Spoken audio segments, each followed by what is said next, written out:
presents the 1990 NCAA Basketball Championship.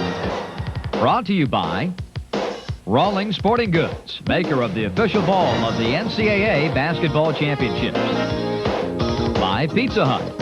To the Huntsman Center in Salt Lake City, Utah, as we continue first-round action from the West Regional of the 1990 NCAA Tournament, the University of Arkansas Little Rock and the University of Nevada, Las Vegas. A very pleasant good evening.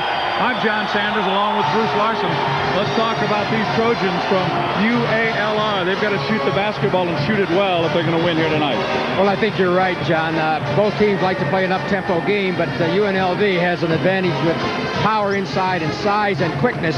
So I think if University of Arkansas Little Rock is going to have a chance to win, they got to really shoot it well from the perimeter, and they've got a couple of guys that can do that. They really do. A couple of young men who had great tournaments. On the left, it's Derek Owens.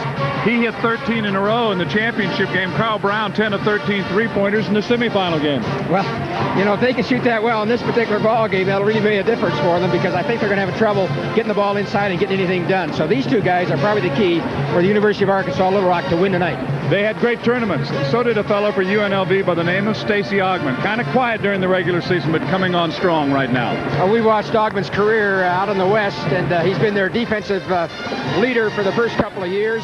And as you indicated, not scoring much, but in that tournament, he really came along on the offensive side of the ball.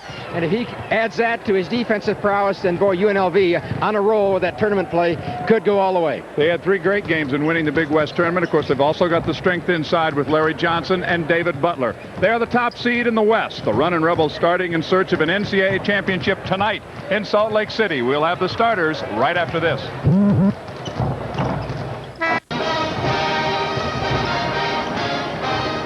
This is the first meeting ever between the University of Arkansas Little Rock, the Trojans, against the University of Nevada, Las Vegas Runnin' Rebels.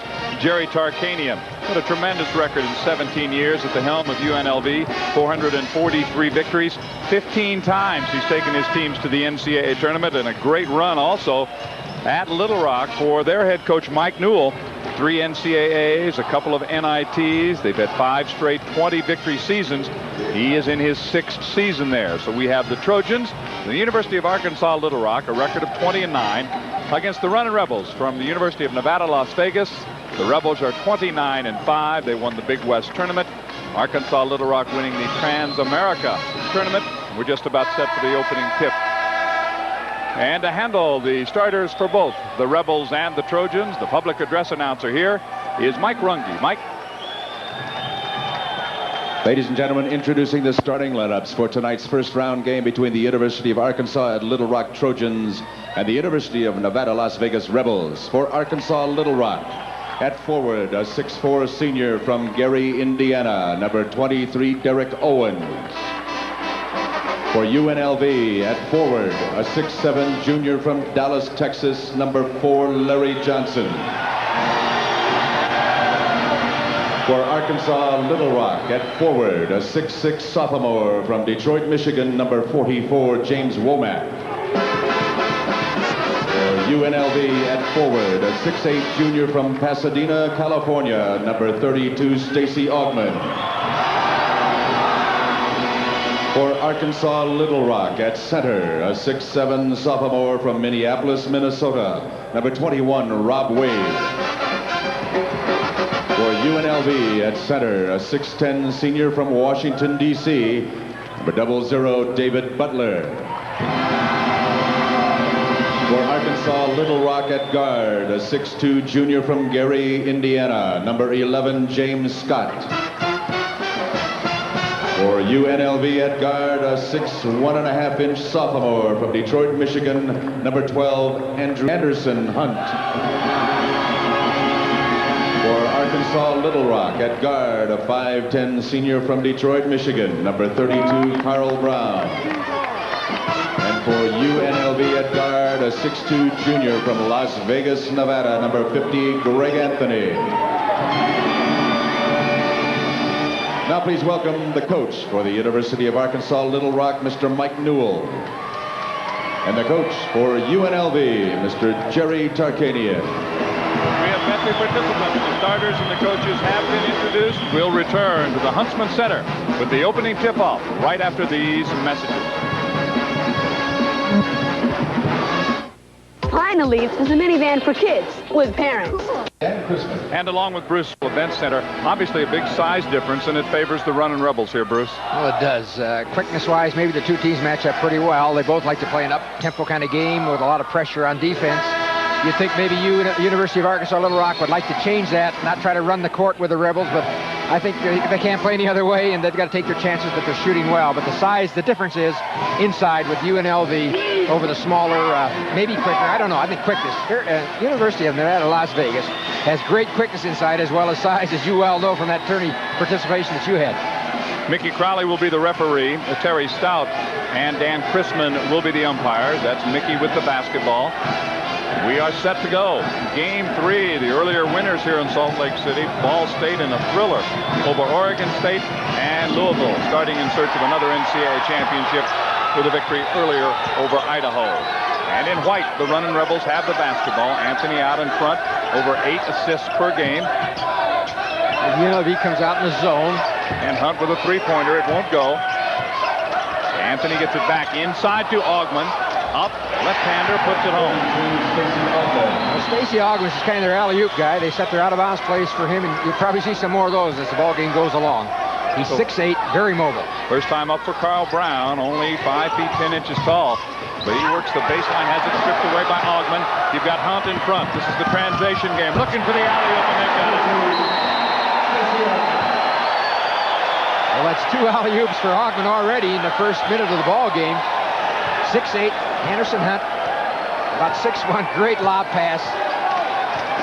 You'll see those guards, excuse me, John, you'll see those guards leave early for UNLV. They will. They'll hang around that half-court line. And again, Augman overplays the pass. That's the other thing that UNLV does, is they overplay you drastically defensively. Yeah, they're all so quick. See, Augman's 6'8", Butler 6'10", and Anderson or Johnson 7 or 8.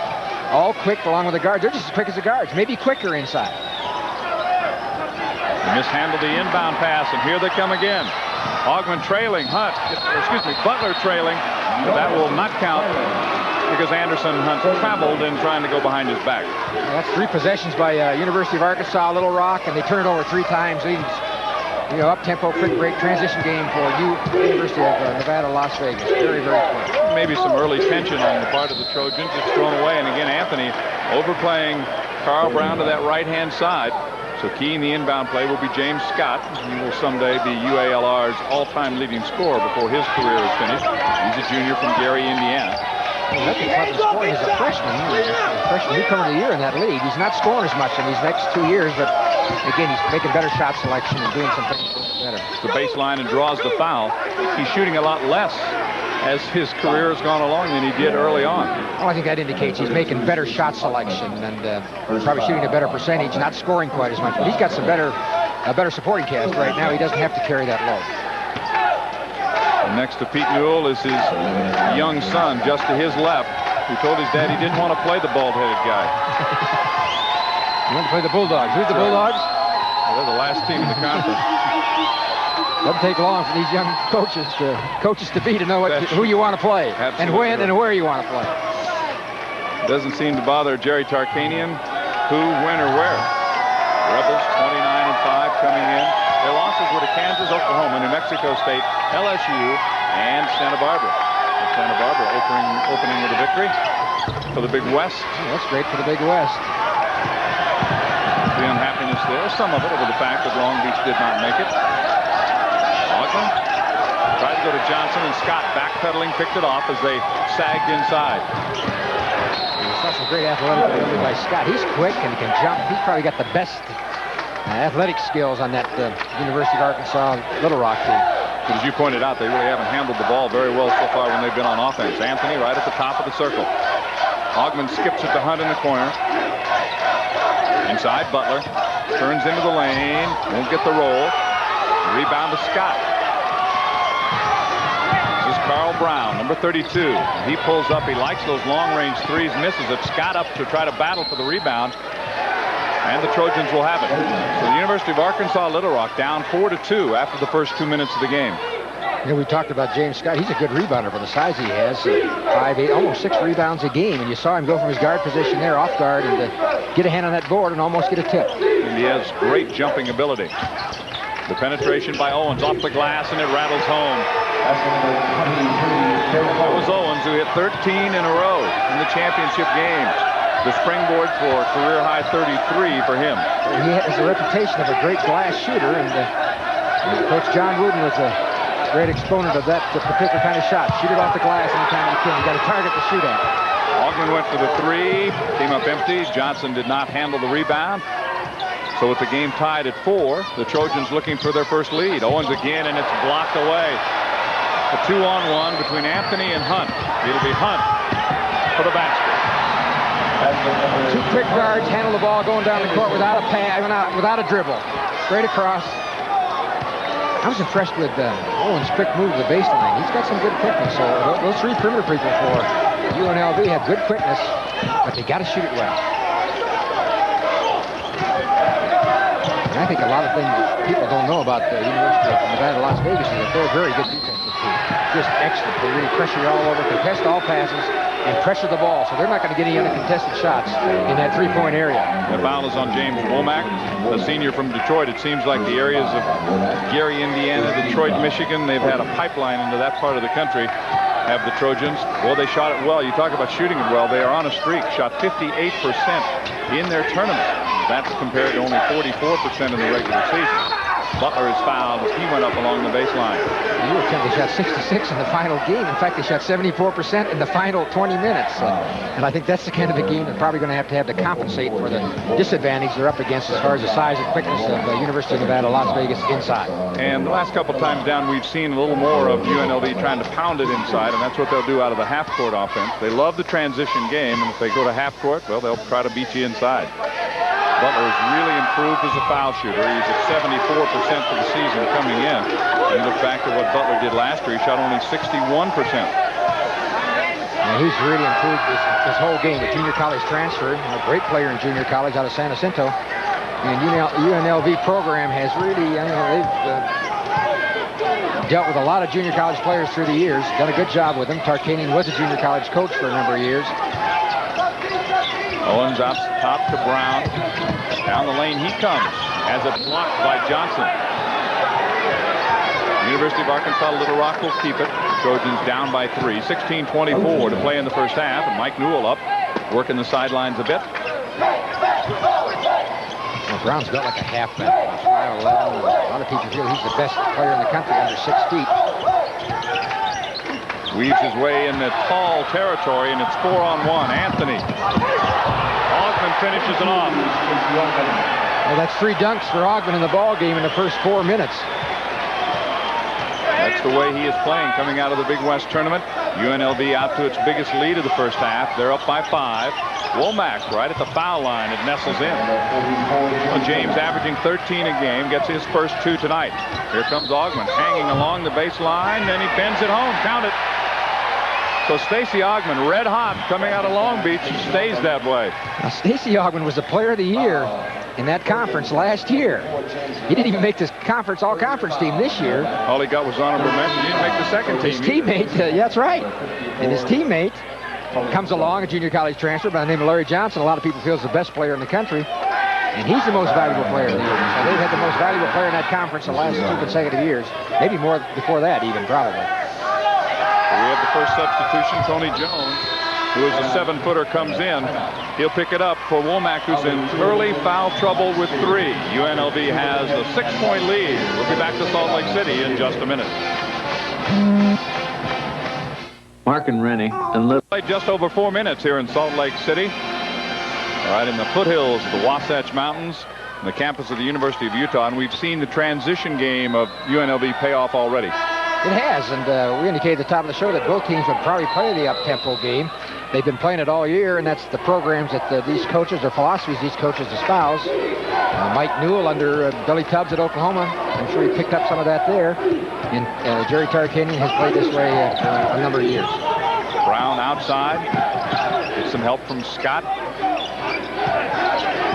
Nevada, Las Vegas winning their Big West tournament by an average of about 22 points a game. He just rolled through there, and Augman with a steal. You see why Stacey Augman, we recognize him for his defensive play. I think he's had 3 contested passes or 3 interceptions on that wing pass already. 6'8", excellent quickness. Played in the World University games, played on the Olympic team. Great background. With the long reach and the long arms, and he uses that to help him defensively. And look at those big hands. Scott at the top of the circle. Starts to move. Against Hunt. The jumper off the glass. Tipped up. Fighting for it. Coming away is Jones. Now Owens down the baseline. He's cut off. Shoots anyway. Johnson the rebound. Johnson's been kind of quiet, but he averages 11 rebounds a game. Stacey Ogden, Butler trying to rebound and really trying to roll. A foul on the play was called inside on Rod Wade.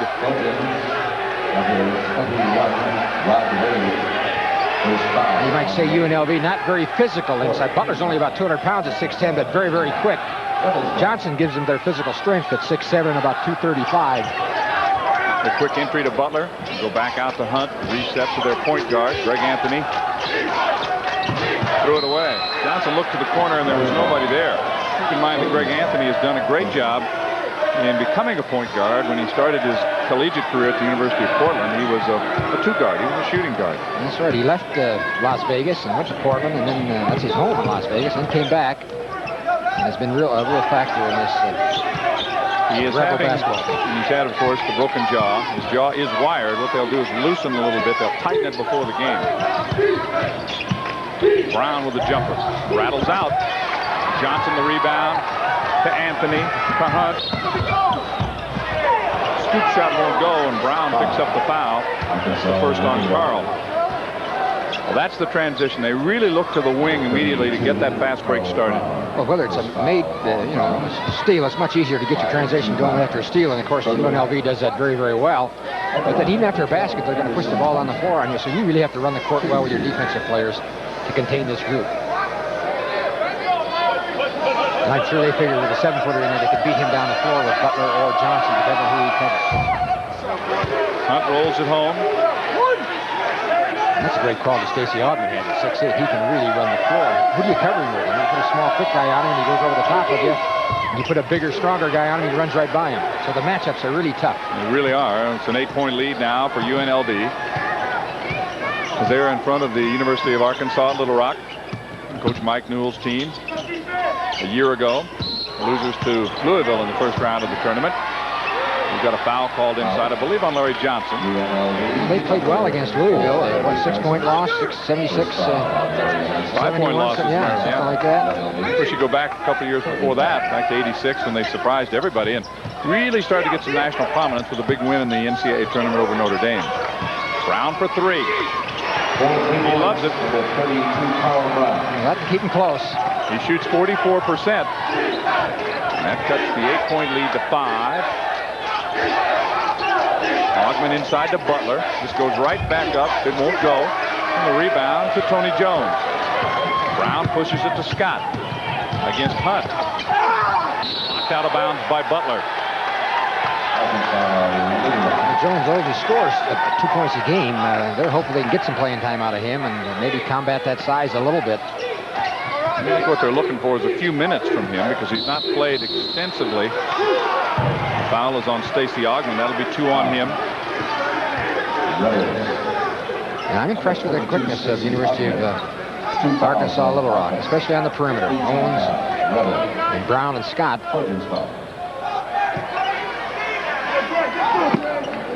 The Trojans will inbound under their own basket. Comes out to Derek Owens.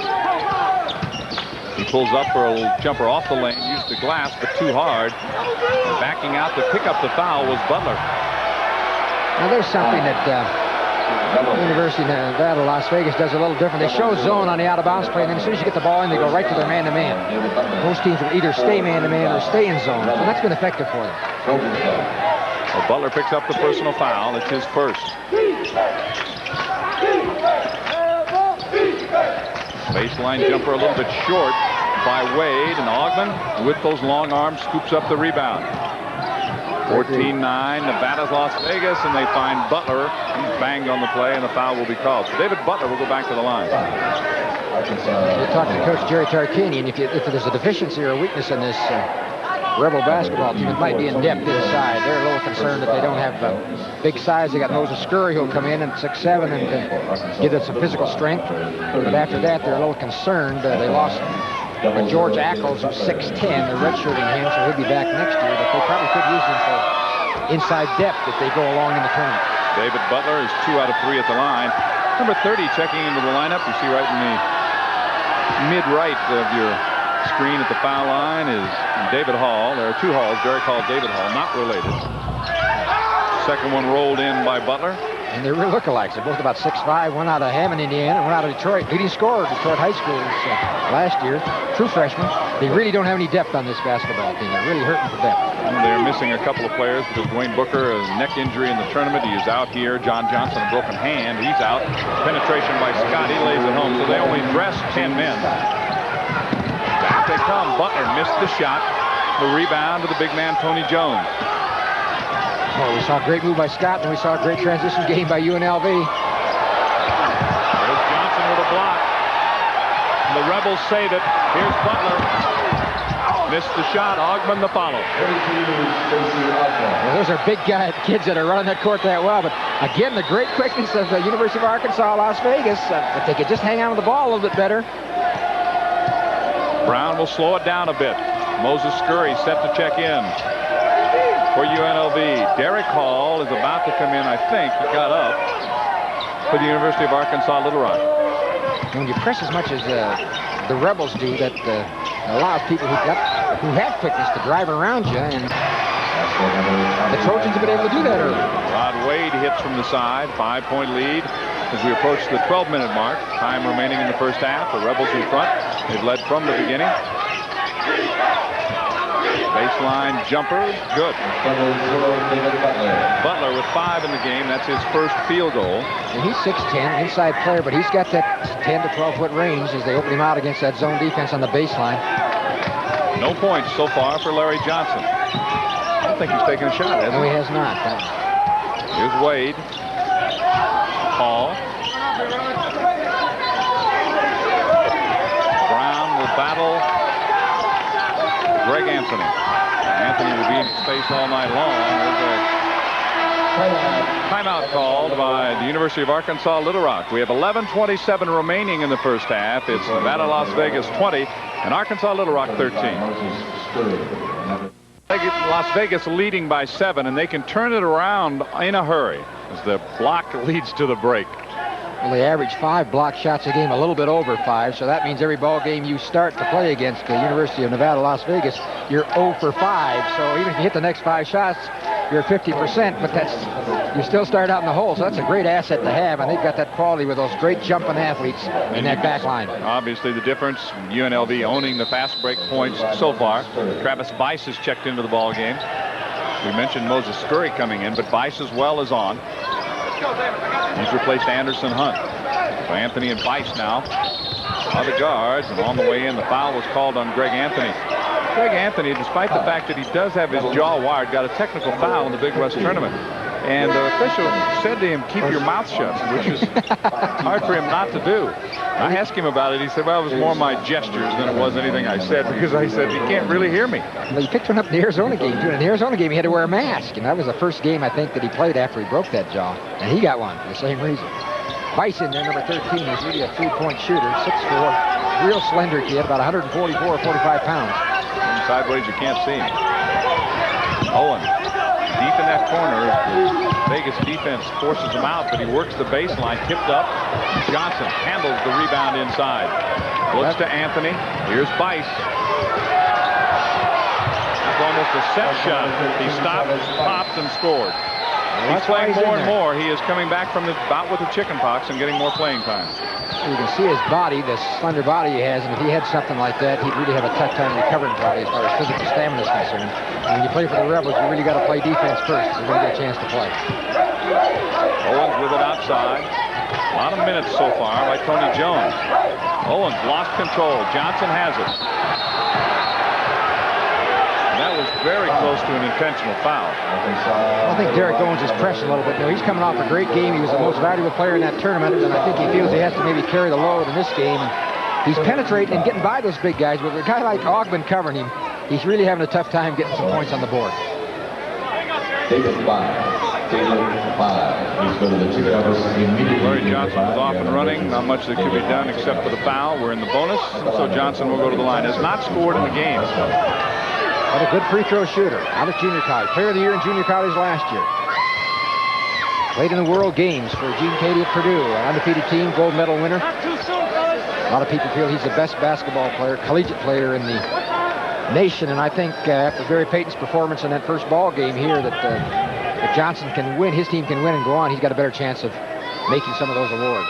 And Payton, of course, got in big foul trouble, and his team eliminated in that opening round right here in Salt Lake City.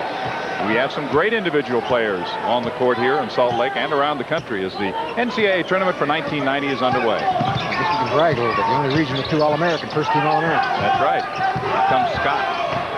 They just will not let you inside. Scurry, very aggressive, very emotional. He's 6'7". Look at the kind of quickness he's got. He gets a trap in the corner. Just great athletes on that UNLV team. The three-pointer tipped up and out of bounds, and the Trojans will keep it. And as that ball went out of bounds, Travis Bice was going by us toward the other end. And that's the way they play it. Well, those guards, they leave early. The ball goes up. They really don't need the guards to help them rebound with Johnson and Butler, and Scurry's in there now, in Ogden. Derek Brown is in the ball game. One reason you can for sure tell the difference. He wears the goggles as opposed to David Brown. Wade now into that lane. He's fouled. Foul on his way into the lane. The foul goes on Travis Bice. Bice sneaking back to pick up the foul. I'm impressed again with Wade. He's played well. He's had a 38-point game. He had 10 double figures in the last 10 ball games. Well, a lot of those kind of games. David Hall had a 36-point game off the bench. Brown 39, Scott 35, Owens 33, Wade 38. Yeah, an up-tempo game like that, and where some teams where they've blown them out, I'm sure you'll get a lot of scoring, a lot of shots going up. A good balance, though. You know, they've all scored. No real big score. But they've had those kind of games. Well, Brown averaging 18. I guess that's a pretty good load for a score. Not too bad. And they've had all 5 of their starters in double figures this year. Anthony inside, Scurry. Oh, nice move. He is fouled on the play, and you can rack up the basket to Moses Scurry.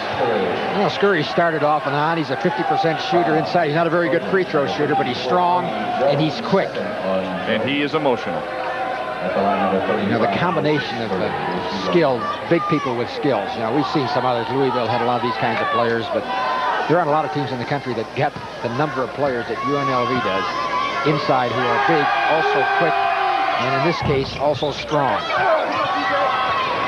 I think to win the national championship, you got to play good defense. You got to have some way to score inside. This team has those capabilities. Whether they can win it or not has to be shown, but they've got the kind of tools they need to have.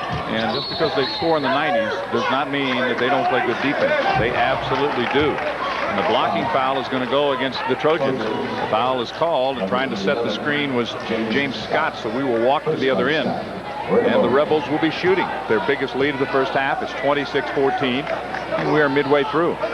I think it's impressive that UNLV on defense, 43% is all teams shoot against them. And the kind of game they play, you're getting a lot of easy baskets because of tempo and up transition. Well, that's a very good defensive percentage.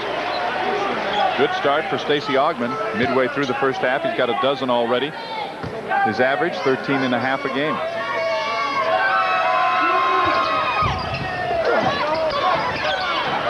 Picked off by Derek Hall, number 22.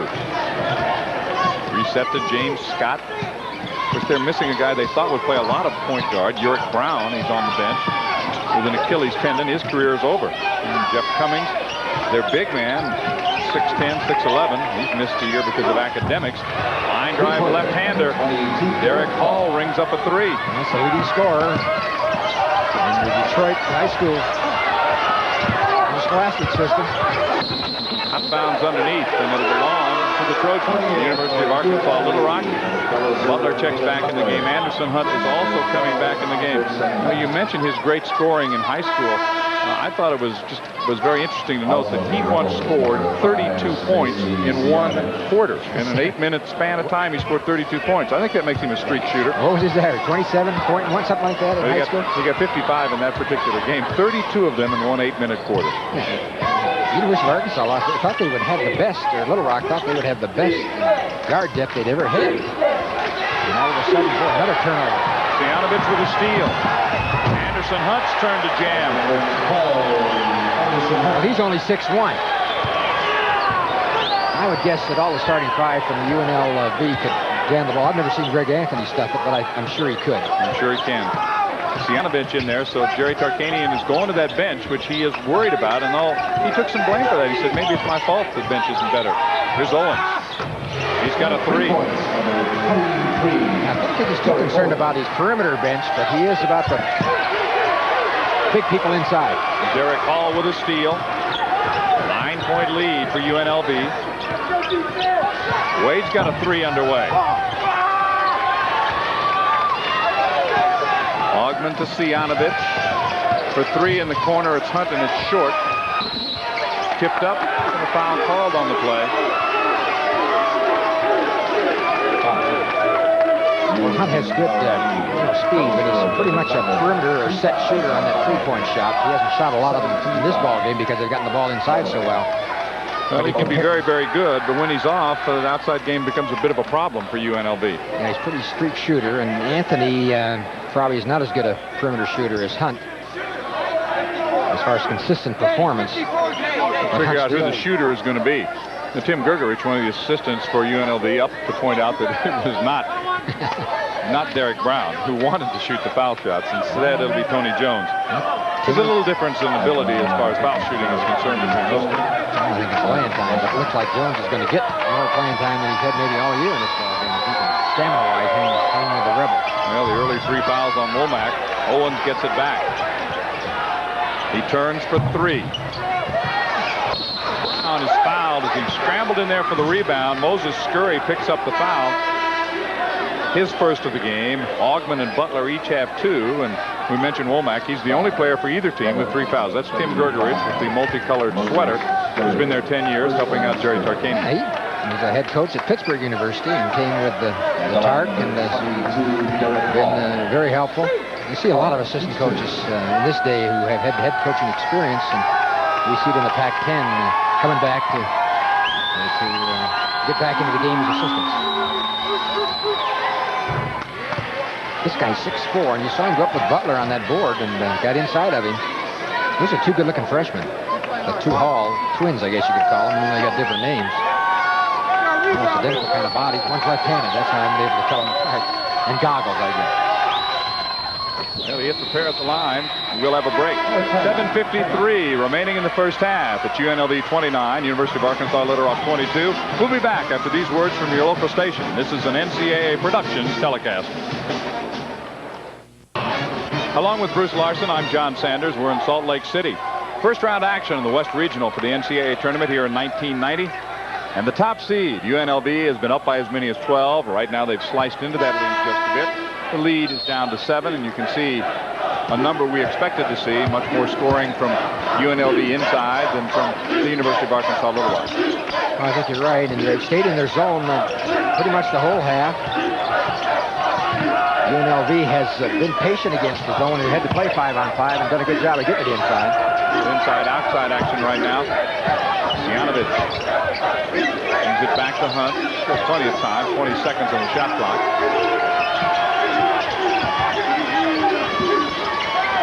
Stianovich steps down that lane and brings it back out to Hunt for 3. It's way off. Tipped out of bounds. Who touched it last? I guess it was Derek Owens. The Rebels will keep it there in white. And in their maroon road uniforms, the Trojans from the University of Arkansas Little Rock.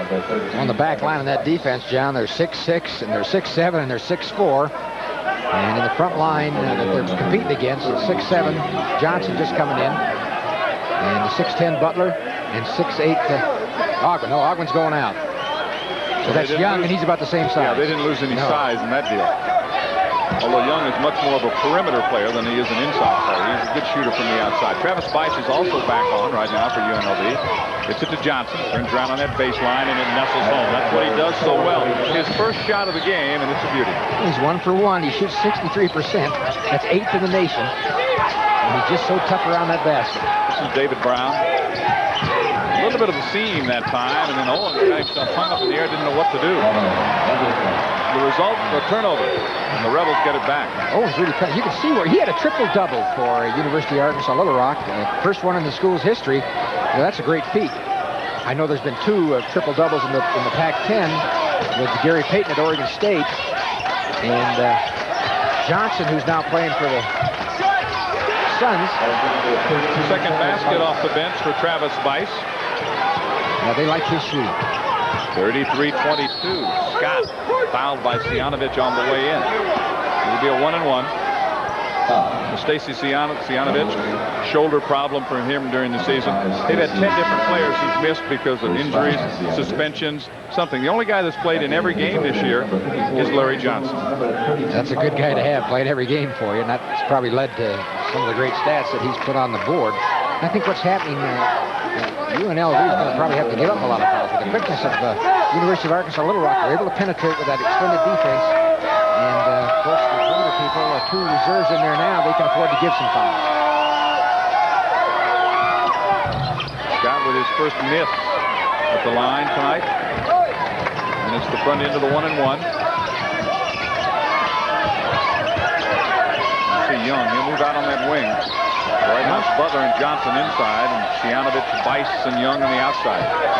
Well, Bice is a great perimeter shooter, and so is Young at 6'8", and I'm sure that's why he's in there. Young will put up a 3. Butler the rebound. It's out of bounds by Rod Wade. A transfer, a sophomore, is from Minnesota. Transfer from Wisconsin Parkside. That's an NAIA school. Young. Bice has got a 3 loaded, and he hits it. That's 3 for 3, isn't it, John? So again, they're 3-point shooting. They rely on the 3-point shot. They look for it. Not that they aren't tucked inside, but they can also hurt you on the perimeter. 36-22. Well, they get that combination going. Gruesome, they're very tough to beat. That 3 is too long. Butler pushes to Sianovich. Young leads the play, but Stacy backs it out. Has got the hot hand getting the ball. That's his first miss of the night.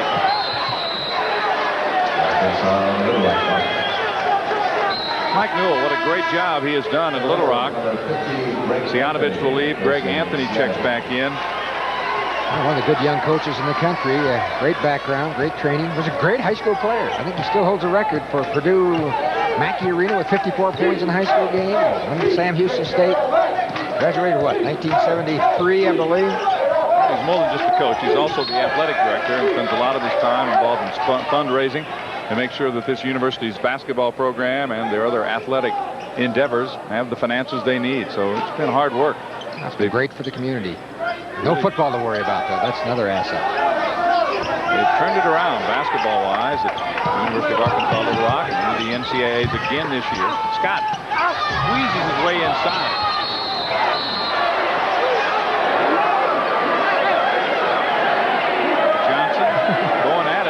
With Jones, but I don't think there was a problem between the 2 of them. The foul is on Larry Johnson. No, Johnson's got a great temperament for basketball. He's a great basketball player, but look at him here react to that pushing and shoving. He's got a great body, big shoulders, big arms and hands, getting pushed around. He responded pretty well. He's trying to keep it down. Yeah, he said it's all right. It's all right. Great temperament. So the foul is against Tony Jones, and Johnson will be at the line. Misses the shot.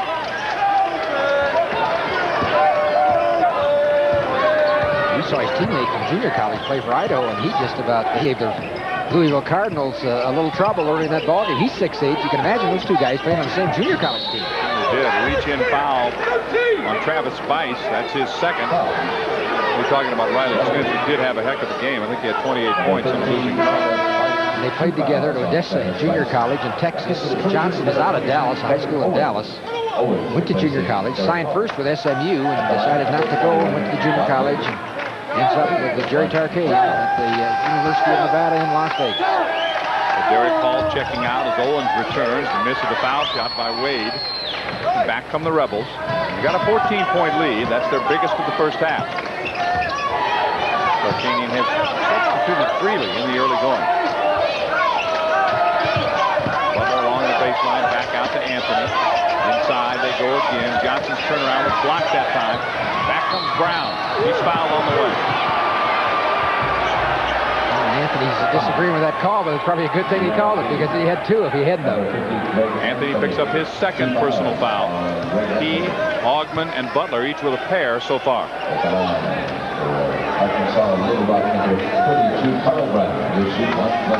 Oh, he's quick for body. Those shoulders, long arms. 11.6 rebounds a game. Also 20 points a game. The Arkansas Little Rock bench picks up a technical. Johnson will go to the line. Got the 1-and-1 for Larry, followed by the 2 technical fouls. It'll be empty there for a while, except for somebody at the line. I suppose if he makes those 2, they'd let him shoot the technical. He's probably as good a free throw shooter as they have on that basketball team at 77%. I don't see anybody who's better. Now, percentage-wise, that would be Sianovich and Bice. They're excellent foul shooters. They're in the 80s.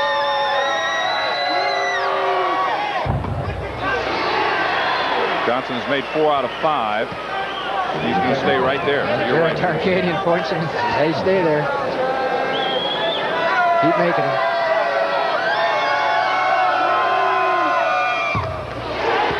Well, that's 3 in a row. Plus, you also got to remember they're going to get the ball back. With the potential to be a 7-point play here. Yeah, that could hurt late in this first half. Well, there's a miss. So on the side, it'll be UNLV, and let's take a look.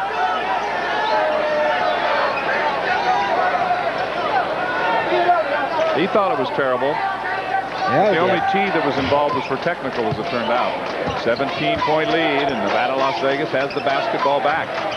Bice to Butler. The 3 by Anthony. Young got a piece of it, but it winds up in the hands of Owens. This is Brown. Jones continues to play for University of Arkansas Little Rock, and 7'2". That's probably as much playing time as he's had. Back out for the 3-pointer by Brown. Young reached in and got the arm that time of Tony Jones. So we've got a break, a timeout with 3:50 remaining in the first half. UNLV 39 and University of Arkansas Little Rock 22. First, America. Most banks offer 2 by 17. Scott working Bice, spins along that baseline, hangs. Butler and Johnson scramble for the rebound. And it's Johnson. He tracks it down. Anthony now. Bice. Butler's jumper. Good. That's where Butler's very good on that transition game where he comes down the middle after the wingmen have gotten down the floor. And he can stop and shoot that 10 or 12 footer as well as go all the way to the basket with it. It is a 19-point lead for UNLV. As Owens pops out. They find Scott and Brown. Augman working all the time with those hands. UNLV really helps very well inside the big people. It's an offensive foul. Bice stepping up to pick up the charge from James Scott, his second. He's got a fragile-looking body to take those heavy charges. He did a great job. You saw him get his foot, stick it right out of bounds to make sure he couldn't go around it. So a good job by Bice off the bench. Now we'll take a break. And the score is UNLV 41, University of Arkansas Little Rock 22. When people try Arby's... This telecast is presented by authority of the NCAA. Any use of this program without written consent is prohibited. The announcers for this program have been approved and contracted by NCAA Productions. Right now it's UNLV out in front, and the Rebels will have the ball. And it's been a while since the Trojans have gotten on the board, and that's the kind of thing you cannot afford to do against a team like the Rebels. Well, you have to shoot a good percentage, and that's very tough to do against their aggressive defense. And the Trojans are up against a little more than that because they're giving up some great size inside, so they're not getting anything inside, and the perimeter game has been taken away a little bit by the good pressure on the perimeter shooters by UNLV. That time Johnson bumped into Jones, and that caused him to travel and turns the ball back over to the Trojans from the University of Arkansas Little Rock. Off the foot of Anthony, new 45 on the shot clock, says one of our umpires, Dan Chrisman. He and Terry Stout, the umpires. Mickey Crowley, the referee for the game. 2 minutes 32 seconds to play first half. UNLV is up by 19. That's the biggest lead of the first half. They got their starting lineup back in there now again, John, to finish out this last 3 minutes. The Trojans have never had the lead in the game. Owens outside. UNLV, they front everything and they really help well. Wade underneath. Loose out of bounds. Touchdown by the University of Arkansas Little Rockers. Anthony that time sneaked down low to battle the big men. Oh, he did. He's a great jumper. Little left-hander. Making that transition to point guard, as you indicated, letting Hunt roam on that two-guard position, we call it, and get some free shooting. In some ball games, that's really going to benefit them. Inside to Johnson, right back up, and the basket will count. Johnson's so quick, he has such great hands. That's a 2 for 3 for him, you know, again, that great percentage. UNLV shoots 50%. And the national average this year is down a little bit, just over 47%. You need to shoot over that if you're going to be a consistent winner. And, of course, UNLV has done that with their 50% shooting for the season. And you can see Tony Jones is in foul trouble. Might be let him play out the string here. He's got exactly 2 minutes to play in the half. He's got 4 fouls and no movement by Coach Newell to get him out.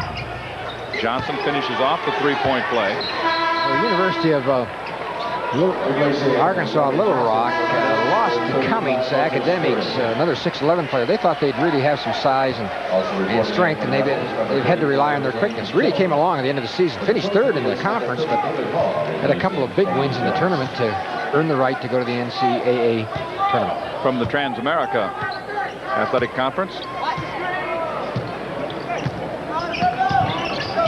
The three-point play, and they've doubled the lead. It's 44-22. Wade cuts it back. Larry Johnson with 9 points. Augman, that quick start, has 12, and Augman turns it over. Butler with 7, Hunt with 6, and that's pretty much the scoring for the Runnin' Rebels. UNLV leading by 20 as we approach the 1:30 mark. That's Hall to Hall, and Jones swats it away. David to Derrick, and out of bounds it goes. 2 true freshmen should get a lot of playing time. That's really the only bench that the University of Arkansas Little Rock has. Where the injuries and academic problems have been. Boy, did you see Johnson right through that screen? No, that wasn't Johnson. Owens, a little short with a 3, and Anthony scoops out that rebound. Feeds Hunt on the wing. Inside they go. Those are Scurry who's on the court. Lost it out of bounds. Well, again, quick down the sides and right inside. So your defensive people really have to run the court. Your big people really have to get back in a hurry because these big Rebels will beat you down the floor. Absolutely will. Hall from the corner. Too hard. Tipped up by Derrick Hall, but Augman with a rebound. He looks immediately to Anthony, and here they are. Right through the hands of Jones and out of bounds. So James Jones, who was the starter early in the year when Butler was sitting out of suspension. He was ineligible because of some academics at the start of the season. He's played off and on, played well, but getting some playing time now. Hall's 3 is short. Scurry cleared out, no question about it. He opened up a spot for himself. An official call. He had the same angle that you and I had, John, and a good call. All of a sudden there was daylight. There has to be a reason for that. Well, you want to do something like that, but you want to do it a little more subtle and not create as much daylight as we saw on that particular move. Watch the clear out. Yep. Pushed him out with one hand and got the rebound with the other. Now, Scurry's tough. He's a good, solid rebounder. Averaging about 4 rebounds a game for the Rebels. 8 points a game. Gives him some good depth up front. Good player. Wade has 6 in the game. A redshirt sophomore from Minnesota. Jerry Tarkanian, very calm so far in the early going. He hasn't even been on the towels, I don't think. Really hasn't needed to, and he says that towel business is simply a superstition and a nervous habit, and he says it's also overblown. Shot clock is off. We're winding down. We're in the final 30 of the opening half. It was a half that UNLV has dominated the top seed in the West out to a good, strong first 20 minutes here in Salt Lake City. Haven't really shot well. Vice did shoot from the perimeter for them, but otherwise it's all been inside with that great inside game they have. Hunt from outside. His three is short. Hall up for the rebound. Looks long to Owens. His three. And that's the first 20 minutes of play. UNLV dominating so far here in Salt Lake City. The Runnin' Rebels are up on the Trojans 44-25 at halftime. Drug abuse has become so common that most of us know someone who's a drug user. Maybe that someone is a classmate, maybe he or she is a relative or friend, maybe that someone is you. If you are involved in a substance abuse, it's not too late to stop. There are programs and people ready to help. Think about it. If you can stop using drugs, you can stop wasting your money, your relationships, and your life. This message furnished by the NCAA. Halftime score, the Runnin' Rebels out in front of the Trojans 44-25. I'm John Sanders, and also Bruce Larson joins me, and I think the first half dominated by UNLV, but nothing they did really surprised us. They played the way they've been playing. Well, I think the difference in the game, up-tempo game by both teams, the big difference was UNLV got the ball inside with their size, and otherwise pretty even ball game as far as quickness and this team speed, but transition game at its best for UNLV. And let's show you some of that transition game, because it doesn't matter whether they're big or little. The Rebels love to get up and down that court. That's why they call them running, I guess. Here's the finish of one by Anderson Hunt, but there were a lot of transition baskets. Augman had some early. Well, Augman was dynamite early. I think he had 4 steals, and those resulted in easy baskets, and here Anderson Hunt at 6'1" can stuff the ball along with his teammates, but Stacey Augman coming into his own after that great tournament in the Big West and continues to play well. It is going to be a tough road for the Trojans to try to get back against the top seed. The Runnin' Rebels of UNLV are off to a fast start. They've got the halftime lead at 44-25. We'll have more halftime activities coming up after these messages. Lake City, it's 44-25. Top-seeded UNLV running at the beginning of the game. NCAA Executive Director Dick Schultz recently spoke with Frank Bowl in Kansas City about a wide range of topics affecting intercollegiate athletics. Let's take a look at part of that interview. Dick, you told the membership at the NCAA convention back in January that you were looking for a new model for the NCAA. Why, and what were you referring to? Well, what I was referring to is the fact that there are many positives in intercollegiate athletics, but the point I made that you are what you're perceived to be. And today, if you take a look at the polls, the general public, faculty, professors think that colleges and universities are not doing a good job of controlling their athletic department. So my point was, if that's the case, then that means the model is not working and we need a new model. Another hot topic in the NCAA is restructuring. Where does that stand right now? Well, again, the NCAA always has a lot of committees, and you have to keep in mind who the NCAA is. The NCAA is those 1,020 members that make up the association, and they make the rules and they make the major decisions, and we carry those decisions out for them. So we've had a group of people working over a year and a half now on restructuring, a very representative group of all 3 divisions and the major interest groups. They'll be giving their report to the council in April, and legislation will come up in January. I'm not sure exactly what they're going to come up with. I haven't seen their final report, but such things as multi-division classification, the strengthening of requirements for Division I are some of the topics they've discussed.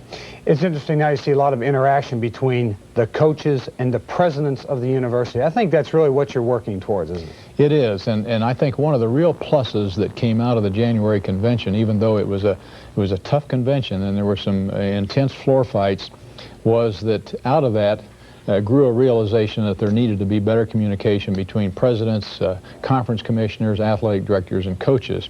And the mechanism is in place now to have that happen. So I think that you'll see things start to move a little quicker and more support for everything that comes on the table. You know, when you talk about an industry, every industry in this day and age is talking about cost reduction. Where's the NCAA with cost reduction? Again, we have a special committee that's taking a look at that, and they'll also be reporting in April, which tells you right off the top that the January convention will be a dynamite one with the reform and cost reduction and restructuring.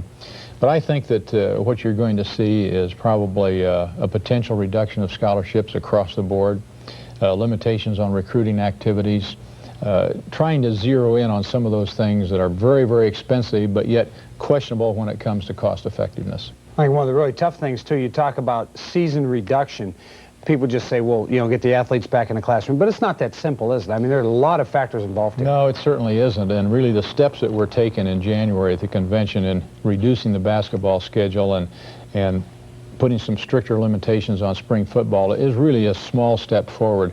What really happens, and what I think you'll see coming perhaps as soon as next January, will be a limitation on the number of hours per week that an athlete can practice during the season, and the same thing in the off season.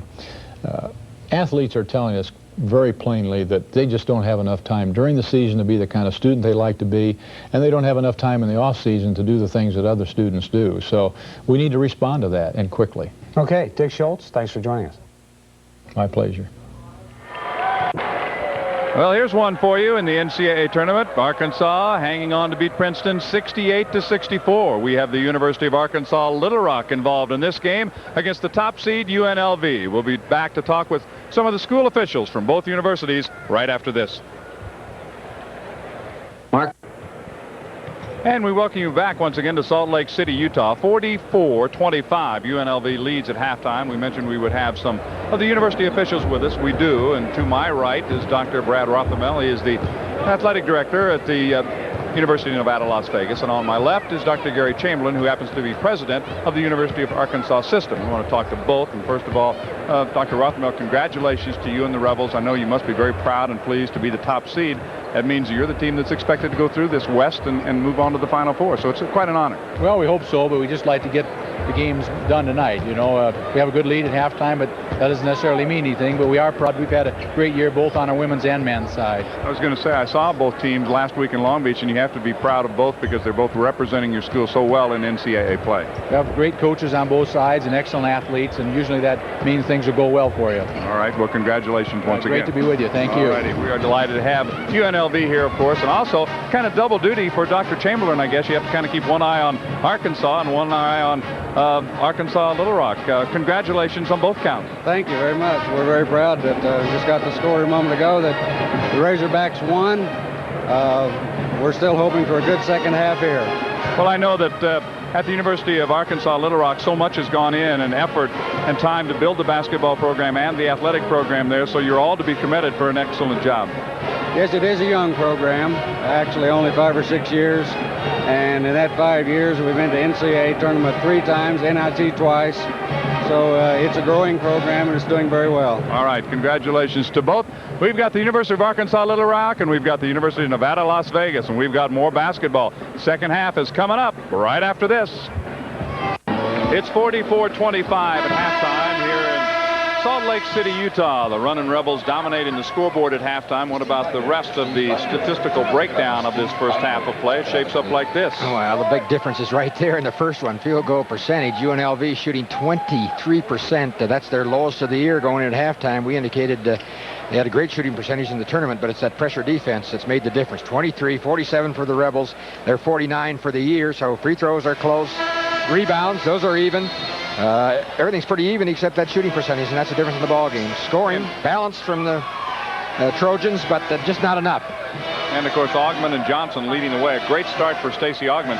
He made us look pretty good the way he played the first 5-6 minutes of the ball game. Well, I think he had 9 of those points in those first 4 minutes, John. The Trojans get the ball here to start out the second half. On the alternate possession, it'll be Brown along with Scott, Wade, Owens, and Womack. Womack sat out a lot of that first half when he got in early foul trouble. Owens pops out to take it to the same starting 5 out there for University of Arkansas Little Rock. Brown pulls up for the jumper, misses, battle for the rebound, tipped up and into the hands of Johnson. It's Johnson, Butler, Augman, Hunt, who has the ball on the baseline, blocked, and back to Anthony, who is the 5th starter. So those are the starters, same for each team that began the ball game. We're underway. In the second half, UNLV trying to advance and face the winner of the game yet to come, which should be an excellent matchup. The 8-9 game, the 8-9 seeds over the top to Augman. 14 for Stacey. That's his third really alley-oop for stuff. So Carl Brown is 1 for 9 for the Trojans. We indicated at the top of the show he was 10 for 13 in three-point shots in his last outing. So he's way off the beam, but it's that pressure defense from UNLV that makes a difference. And Mike Newell picked up a technical foul during the course of that first half. That was during a 10-0 Nevada, Las Vegas run, and there's a jam by Butler. So immediately the power inside jumps to the front. They open it to the biggest lead of the game. And they try to play in front of Butler with a 6'7" player, and at 6'10", the easy lob or an easy dunk. That's the mismatch, is inside. Owens against Butler. Off the glass too hard. Womack the rebound. Back up he goes and in. Here's Ogman. How quickly they get back down. He loses it out of bounds, but he was knocked away. They were there. They come right back at you. That's after a basket. Transition after a basket. Full transition is what we call the type of basketball that UNLV plays. They're going to run the ball down the court after made field goals, steals, timeouts, anything. They're going to go with it. And Stacey Ogman at 6'8" was leading the whole crew down there. That includes the Little Rock, University of Arkansas Little Rock. Behind to Johnson, and he's fouled by Owens. The foul is number 2 on Derek. Go ahead. Excuse me, John. We're covering him with a 6'4" guy. Owens, he's 6'7" and much stronger. 2 fouls on Derek Owens. Look at that upper body strength he has. Across those shoulders, he looks like a tackle or a defensive end, maybe a good outside linebacker. He'd probably be a great one. Always under control. And you talked about his composure for a big man who knows he's going to get bounced around in there. With the entry pass that time to Butler. David has 11 and UNLV 50-27. UNLV did not shoot well outside either in this ballgame. They're 1 for 9 on three-pointers, but really they haven't had to rely on three-pointers. They've been getting it inside all night. Scott works his way around under the basket and lays it home.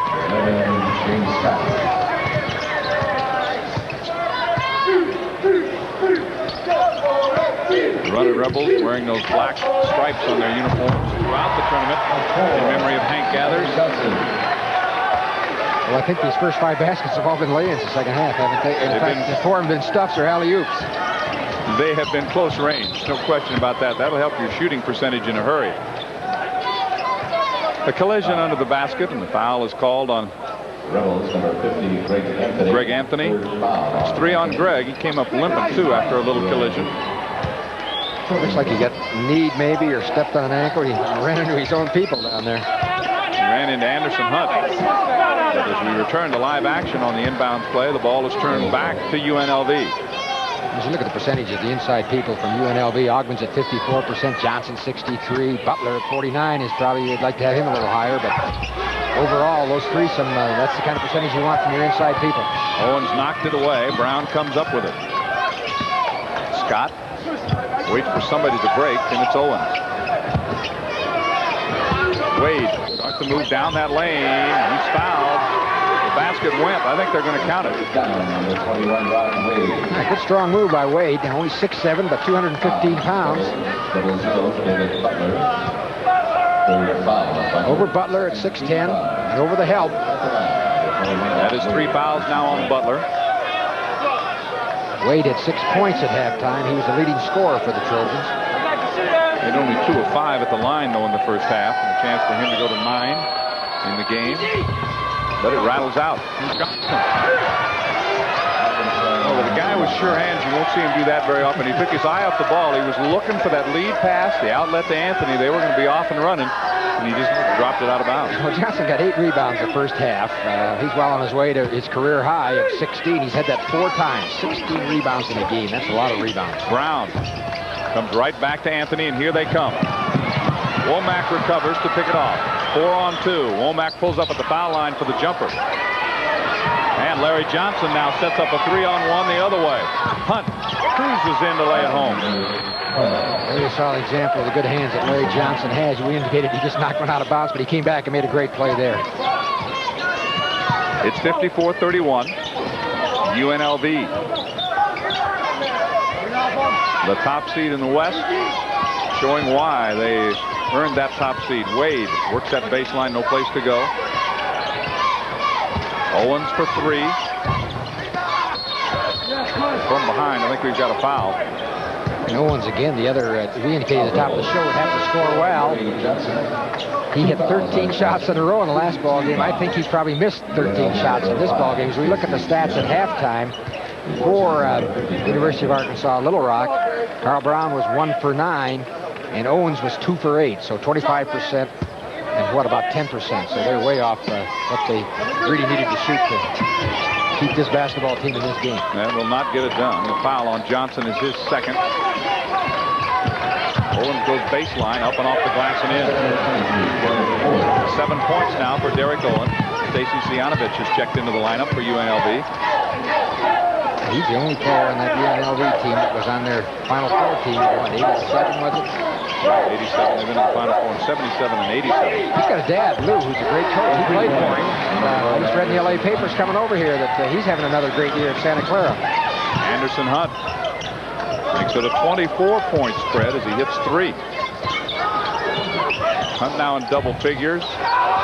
Up for the rebound and a foul on the play, and I think it's on Scott. He's outmanned and got caught. Well, there's Scott. He's 6'2", and he was really going for the boards against Butler in inside position. Almost got it. 15:45 remaining in the game. UNLV has its biggest lead of the night. It's 57-33.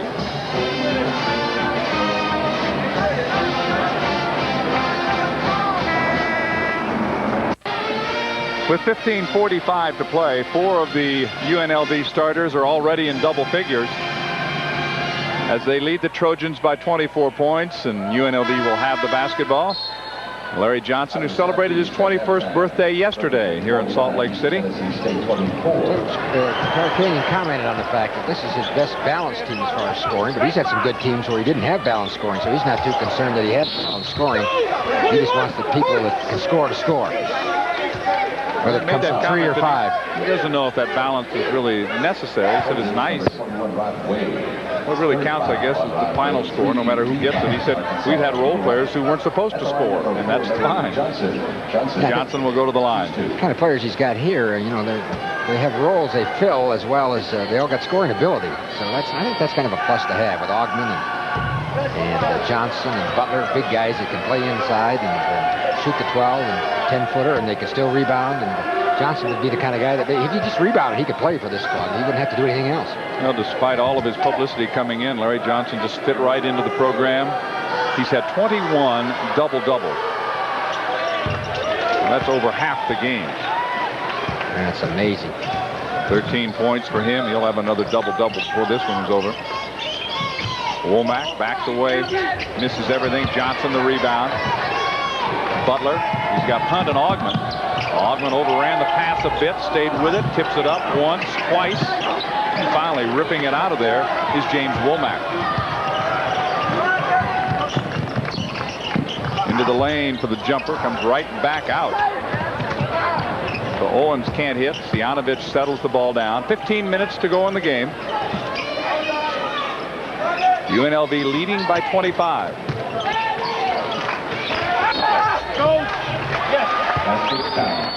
Womack picks up number 4, and Butler goes to the line. What UNLV does against the zone, they just overload that low post. Other teams don't do that. They bring a baseline guy behind the low guy on the blocks, and they end up with 2 people down on that one side, and then they go inside with it to the deep man. Been very effective for them. We talk about overloading the zone, you know, on the perimeter, putting somebody in the corner and 3 players on that side. But they overload that zone on the ball side. And the ball's just between the wing and the top of the circle. Good zone offensive action. 61-33. That's the difference in the ball game. The lead continues to mount. It's 28 points. And UNLV no let-up from their play in the Big West tournament. The foul is going to be on Johnson. That'll be number 3 on Larry. They had it going full bore in Long Beach, and they didn't leave anything behind. It looks like they picked up right where they left off, and if they continue to go as they have here, their next match would be the winner of Providence and Ohio State.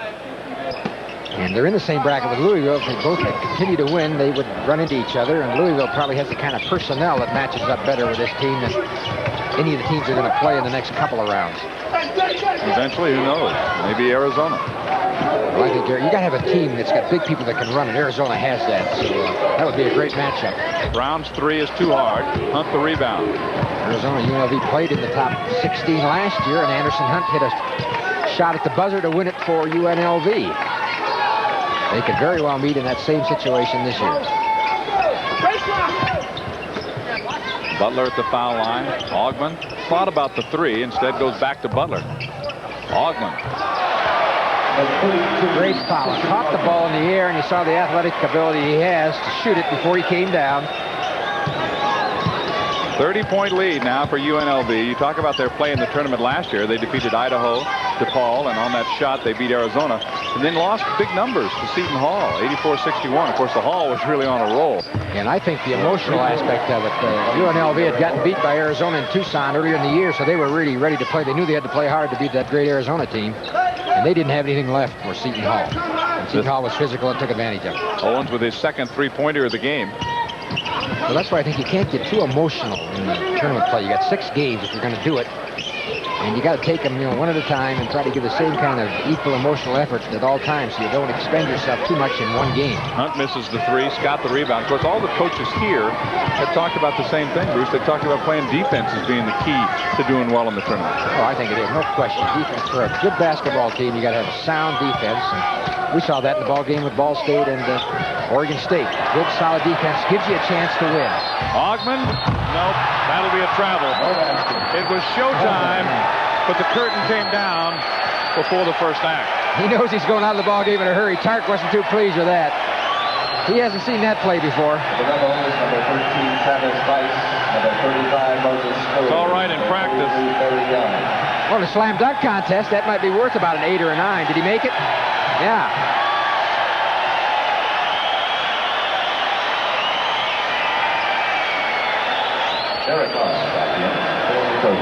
Well, I think with the lead you have as a coach, you hate to have your players maybe try to show up a team like that. That would be one reason for taking him out. That's a good point. Young is into the ball game along with Bice, Scurry. So Coach Tarkanian does go to his bench. Hall off the bench and into the lineup. This is Wade down the lane, hanging. He's fouled on the play. Moses Scurry will pick up his 3rd foul. Moses acts like he's never made a foul in his life. And he's such a rough and rugged player, He plays with a lot of emotion, great intensity. And most UNLV players do because of the kind of defense that's required of them. And you're right. Boy, he's aggressive. Goes after the ball. Wade with 8, but only 2 out of 6 at the foul line, so he's not had much luck from that spot tonight. A big jump for him. You indicated he played the NAI basketball with a small Wisconsin Parkside college, sat out a year in his transfer, and now playing at a higher level. He has 9 in the game. It's 63-37. UNLV on top of the University of Arkansas Little Rock. They stayed with their zone the whole ball game, even down, 30 points almost. There's a 3, short. Young follows. Not supposed to do that, is he? Boy, 6'7" on the wing. He came in on the wing, and that's what you ask that 4-man to do, or 3-man on your offense. That's usually what they call that small forward. And out of sight away from the ball. I noticed him early in the ball game. He came in. He missed a similar rebound. All travel. He was in a hurry, moved those feet. The first step travel catches up to Derek Hall. Coach Mike Newell. 12 minutes remaining in this one. It's 65-37. Back into the lineup comes Derek Owens. Hall goes out. The Trojans have never had the lead. They got off to a tough start. They were really tight, it looked like, to start with. Well, it's hard not to be. I mean, you tell yourself you want so much to do well, and that doesn't help the situation a lot. I think it gets a good kind of defense that UNLV plays. Owens to Scott to Owens. Nice transition basket. 3-on-1, did a great job with it. Owens again using the glass, and he's indicated to us in warm-up that he's a glass shooter. Here's Young, likes the 3 and hits it. Boy, his ball goes sideways. You'd have to say as a coach, hey, that's not a very good-looking shot, but it goes in, and so then you don't complain too much. He has 5 as he hits the 3. He's only a 31% three-point shooter, though. Wade doesn't get the roll. Scurry with a scream as he gets the rebound.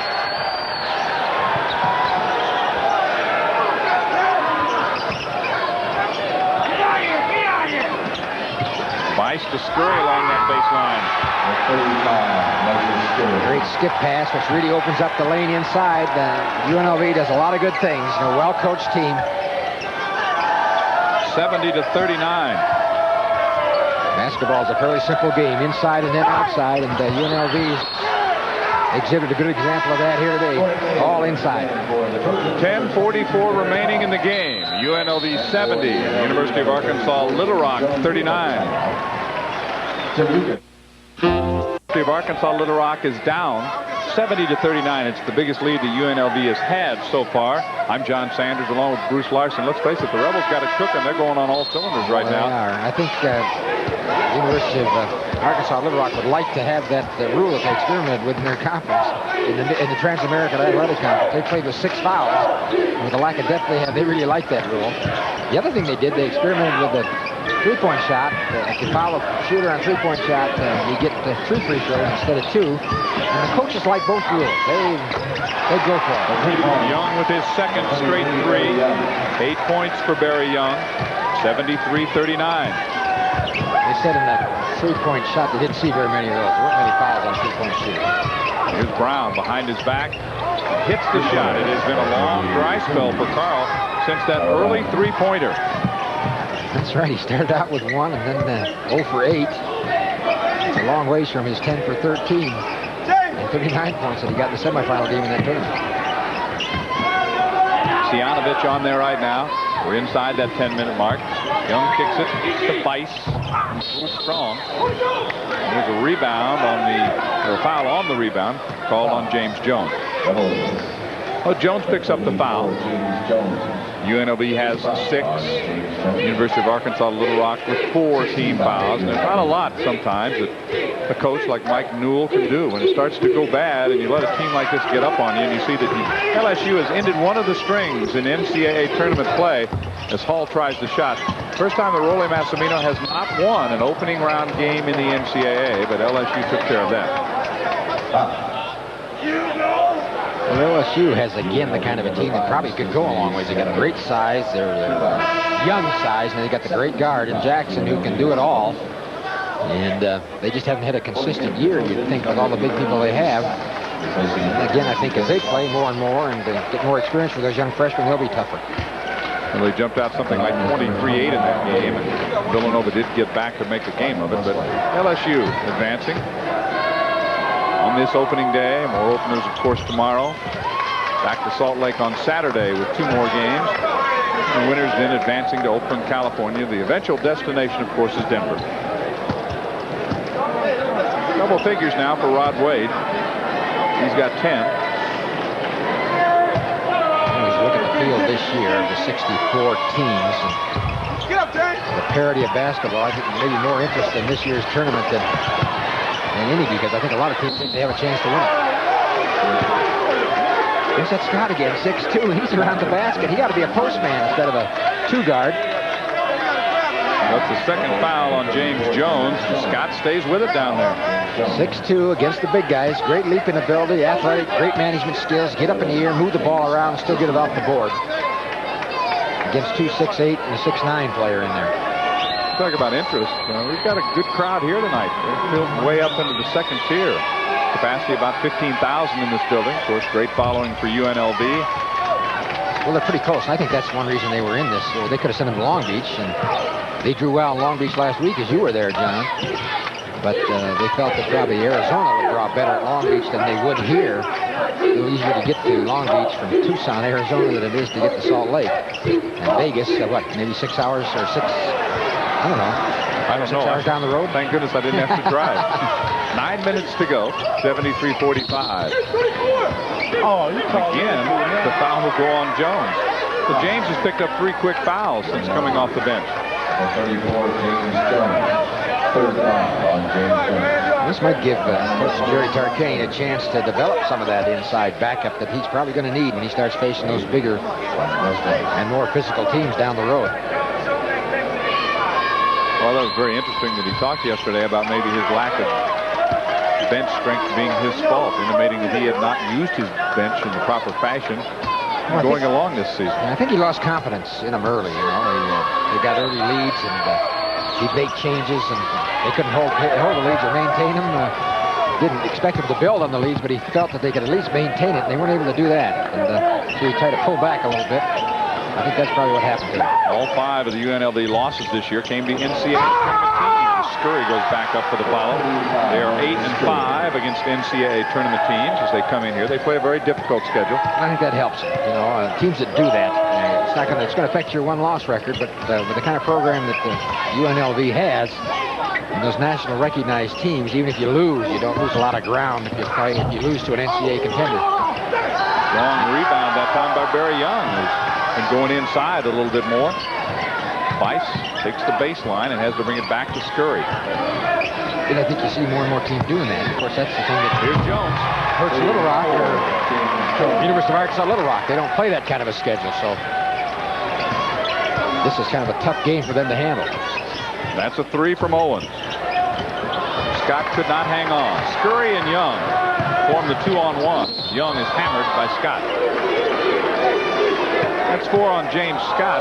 Well, he's done all he can for a guy that's only 6'2", trying to battle those big guys inside. Boy, he really has. He's played both ends of the court. There we saw a transition game with 2 guys about 6'7", coming down the floor, handling the basketball, going against somebody 6'1", and that's about all you can do. You want to keep them from the layup and put them on the foul line.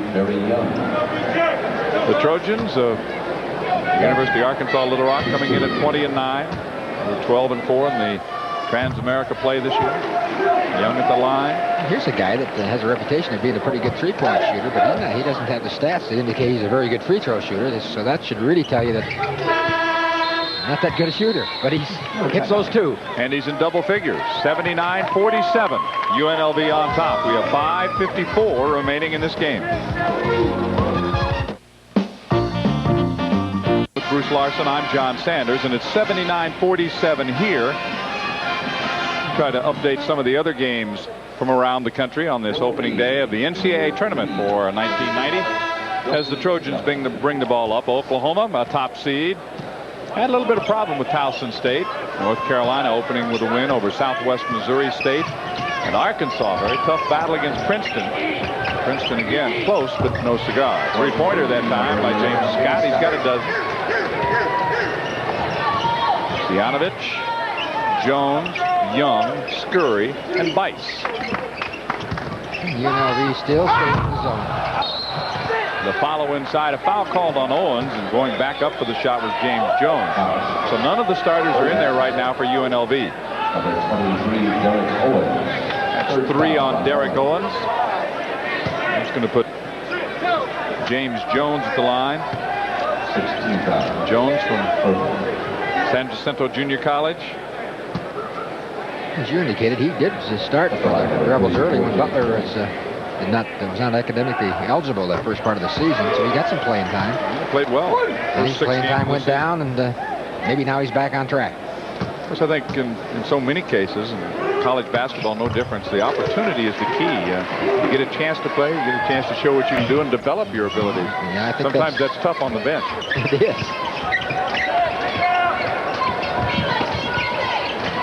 Scott, Owen hanging, tried to use the glass, but he was scraped from behind, and the foul was called.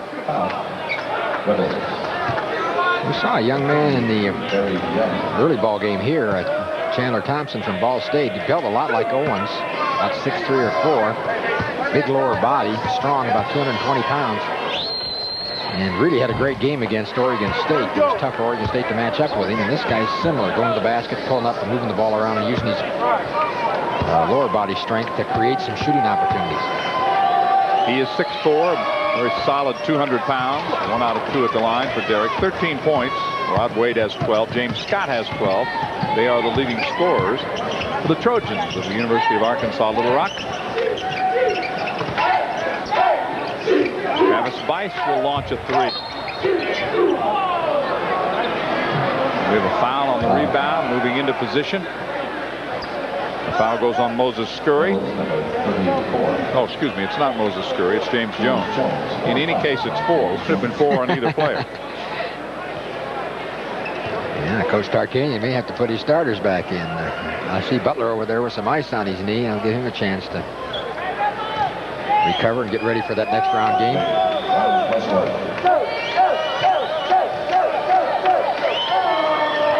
A 1-1 for Rod Wade.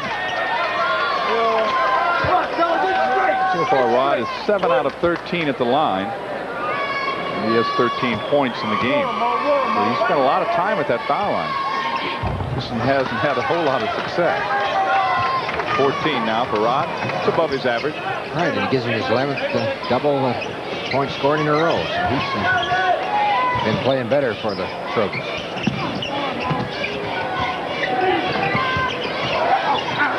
Scurry gives it to Jones. That was a good tough inside pass. Two big guys handling the basketball. Not easy when you get that close together either, is it, Fritz? No, it isn't. Again, you got to be impressed with the agility and athletic skills of the Rebel big men. An air ball that time by Derek Owens, who got into the lane but lost track of where the basket was. Weiss now. Stianovich. Young launches a three. Brown to Owens. Stianovich steals it. He'll go over the top to score. Great pass by Stacy Stianovich. He really liked that. 6-minute mark approaching. It's 85-53. I suppose the Rebels will make close to their scoring average. They're 8th in the nation, averaging 93 points a ball game. Missed by Jones. Rebound by the Rebels.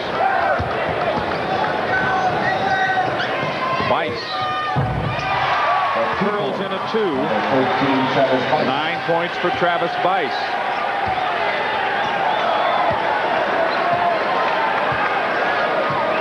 Hits, and at the 5:30 mark, the Rebels continue to widen the lead. It's 87-53. Halftime 44-25. Young's turnaround is good. Excuse me, Jones' turnaround. That was a pretty good back in by Jones. He just moved him back. Tony Jones' first basket of the game. Nice extension. All body. Skip it back to Weiss for 3. Yep. That's a dozen for Travis Weiss, his second three-pointer. 5 minutes to go, 90-55. A 35-point split here. Ouch. Way too much firepower. And basically it's inside. And again, it emphasizes how important it is to have big, agile, mobile, and hostile people that can play inside for you. That's what this UNLV team has. They've got that. Into the lineup is Rice and Jeter. So we have seen all 12 of the Rebels who are here on the trip. Jeter did not play in the Big West tournament because of mononucleosis. Rice played a little bit, and they're both in the lineup. Well, maybe this is the best physical condition that UNLV has been in since the season started. But they got a little time off right at the end of the regular season before the tournament, which helped them. They needed the rest. When you play a national renowned schedule such as they do, what it forces you to do is to play a lot of midweek games, and you give up conference game time so you can get on that national TV. And of course, with a program like UNLV, that's what happens to them. So a lot of times you're playing 3 games in a week. You got to play 2 conference games, and then you got to play somebody like Oklahoma right in the middle of your conference schedule. It's just tough to maintain physical strength. Fatigue is a factor for the UNLV Rebels late in the season. They seem to have it all together for the tournament. Stianovich will penetrate, has it taken away by Brown. Brown needs some help. Gets it from Owens. 4.5 remaining. UNLV looking for another 100-point game. Scott's turnaround is good. Scott with 16. Well, he's had a good ball game for University of Arkansas Little Rock. I suppose if you pick the player of the game for the Trojans, it would have to be him. The size and intimidation really hasn't affected him as much as it has the other players. It's just tougher to deal with, no matter who you are.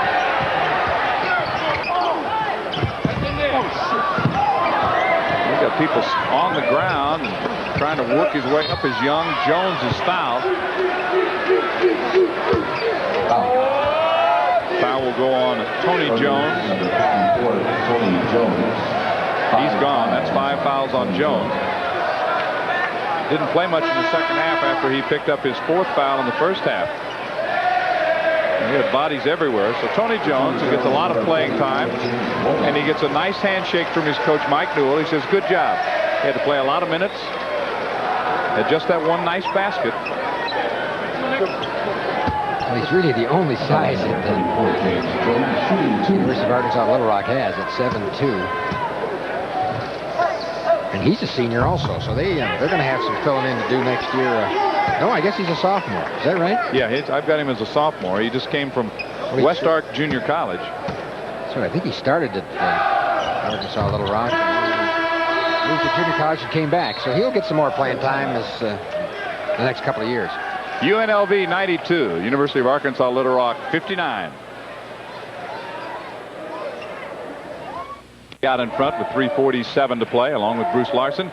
I'm John Sanders, and we're happy to have you with us tonight from Salt Lake City. And there's Coach Tarkanian. Looks pretty relaxed. Another day in the office. Ready for Providence or Ohio State. And earlier today here, what a great game.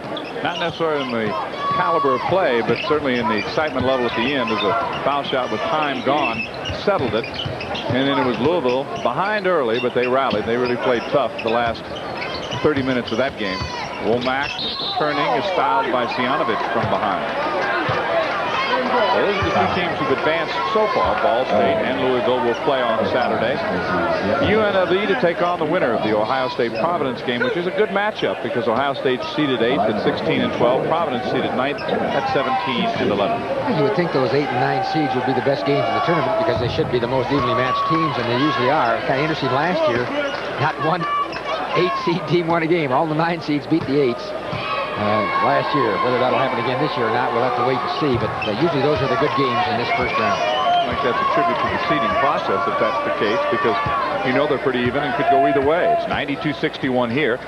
UNLV seeded number 1 in the West against the number 16 team. As Ball State plays in Louisville, Louisville, an up-tempo team with great size. Jones up for it and lays it home. And Ball State's going to control the tempo. They play good, solid defense, and they feel if they can defend them long enough and well enough that they'll give themselves a chance to win. So it should be a low-scoring game again, much like the Oregon State-Ball State game. Rice pulls up, looks for some help, finds it in Sianovich. Rice gets it back down the lane, knocked away from him. Owens and Scott on the right wing.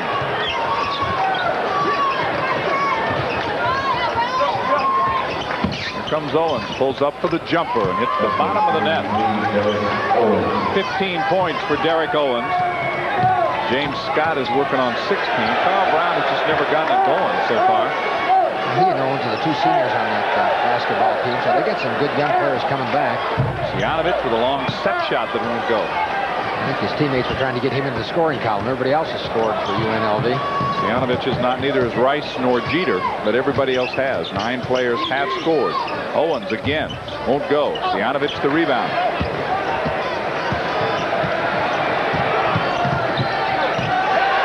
Rice for 3. Jones the follow. Jones in double figures. He's got 12. Well, even again, way down the bench, for UNLV, playing here in the latter minutes, still a great size advantage. 6 players in double figures for UNLV. The only starter who didn't score was Greg Anthony. And Anthony has sat a lot. And a real chance to rest up as Scott goes up against Rice. He'll track it down and shoot from the corner for 3. Yeah. Well, he continues to have a good ball game. And a turnover will give the ball back. And from here in Salt Lake, we want to take this chance to thank the NCAA Basketball Committee representative, Dave Maggard, and the tournament manager, Ned Algar, tournament media coordinator, Bruce Woodbury, from Arkansas Little Rock, the athletic director, Mike Newell, of course, head basketball coach as well, as Scott hits 2, and he's got 21. Sports Information Director Sean Johnson from the University of Nevada, Las Vegas. Athletic Director Dr. Brad Rothermel. Head Coach Jerry Tarkanian, along with his staff, and the Sports Information Director Joyce Eisenberg. Rice a 3.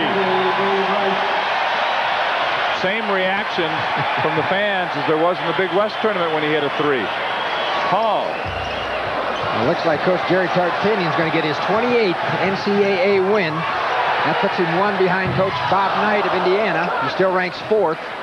And, of course, the further they go in the tournament, he could get up as close to Denny Crum, who's second. So some active coaches. Crum, Smith at 41, Crum at 31, Knight at 29, and Jerry Tarkanian at 27 NCAA wins. They're all still in the tournament. And the Rebels hit the century mark at 101 now. Scott with 23, and he's really started to find the range. Jones makes a good catch, and he'll go to the line. On 44, James Womack. That's 5 on James Womack. 5. He will foul out with 16 seconds remaining. Womack got in early foul problems. That made it tough for Mike Newell. Well, even now, you know, he's 6'6", John. Maybe, I don't know if he's 6'7" or 6'6", trying to cover Butler at 6'10", and Johnson at 6'7" and 235 pounds. He just really had an uphill battle all the way. And as UNLV did a great job of getting the ball inside, you're either going to get points when you do that, or you're going to get on the foul line. And they got a little bit of both early in the ball game, which put the University of Arkansas Little Rock in foul trouble early, as well as making it tough for them to defend the inside game of the Rebels. 101-70. Pair at the line for Jones. He has 13. Bice has 12. Young has 12. Scurry 8. Anderson Hunt 11. David Butler 14. Stacey Augman 16. Larry Johnson 13. That foul is on Chris Jeter. Scoring tonight for the Trojans. Rod Wade with 14. Derek Owens 15. James Womack fouled out with 6. James Scott with 23. Carl Brown really never got it going. He had 5 points total in the game. Derek Hall 5. And Tony Jones with a couple. As we looked early in the ball game, the keys to the ball game were that Brown and Owens, the 2 seniors who had come off the tournament, they're a conference tournament, really playing well and scoring well and hitting threes.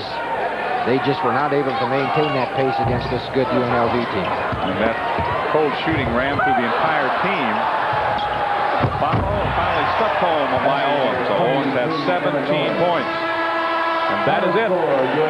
UNLV, the top seed, off to a good start in the NCAA tournament for 1990. 102-72 over the University of Arkansas Little Rock.